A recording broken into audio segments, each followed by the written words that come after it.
2 years ago, perhaps you know that in Armenia there were like the violated presidential elections, which affected very harsh confrontation and very harsh consequences.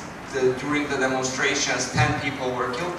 So it started a new situation, and it started very active political discourse led by former president, first president of Armenia, Leisure&Research and the thing is that the political figures that were coming back to the arena, in fact, was coming also from the platforms, from the ideological platforms founded in 60s. But which platforms? That was the thing. And I come back to you a little bit later. Now I just going to show you very briefly. Just sorry, I'm just crossed all the limits. So I'm just going to show you very quickly some shots from the Moscow movie theater. As you can see, it's like a horizontal architecture, and it was like the very professionally was like the fit in that environment. In the first photo I showed you. It used to have like this terrace, which was destroyed in the mid-90s because they found out that there is something like there are certain things that need to be renovated. The architect pulled that down, then he cheated them. They cheated them, said, okay, we need something else to be built. He made another design, so they didn't build it, but anyway, architects were just keeping his concept very strictly. After that, he passed away, and after a while, as I already told you, the owner of the movie theater decided to give it to the church. And this is the most interesting part of the story, because till this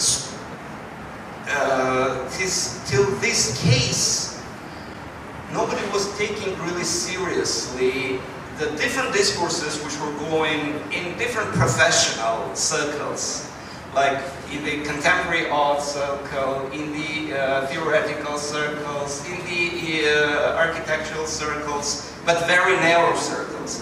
That modernistic architecture is a real target for a neoliberal political system as an evidence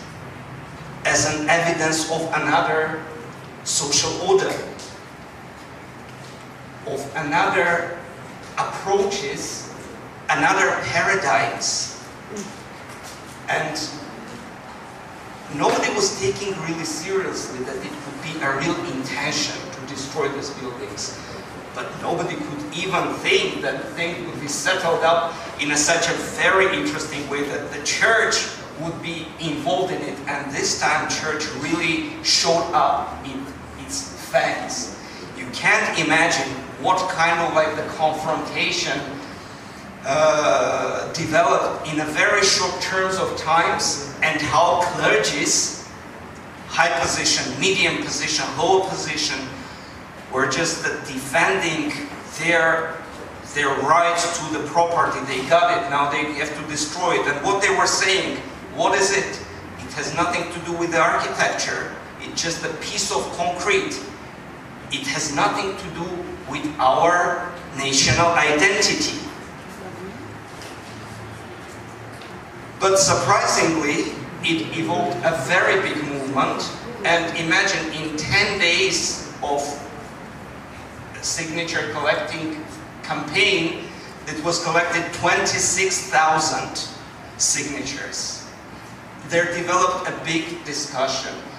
The Union of Architects fell back again into the discursive field, and they really was enjoying their situation, which they have forgotten. For many years, because in these years they were just distributing like the small fees to their like the old members of the architectural union. I'm just finishing it up. And this is the church which is going to be constructed next block. This is one of the posters. And this is the poster which was presented in the last Moscow Architectural Biennale. This is like the photos of the campaign, this is the photo of the discussions, and that's it. So, what is the thing I wanted, I would like to argue?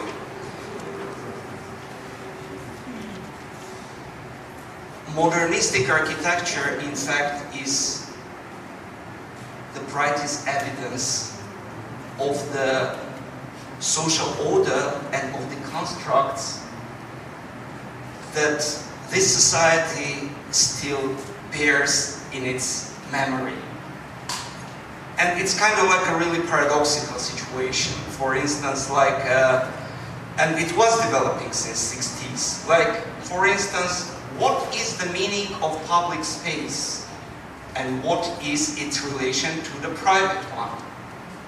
Because in the 60s, they already started to shape already the conception and the private space as well.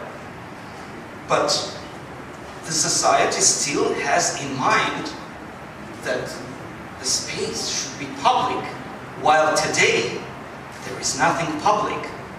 But perception of those private spaces are still public. And the same way, like the society have another delusion concerning the absence of classes.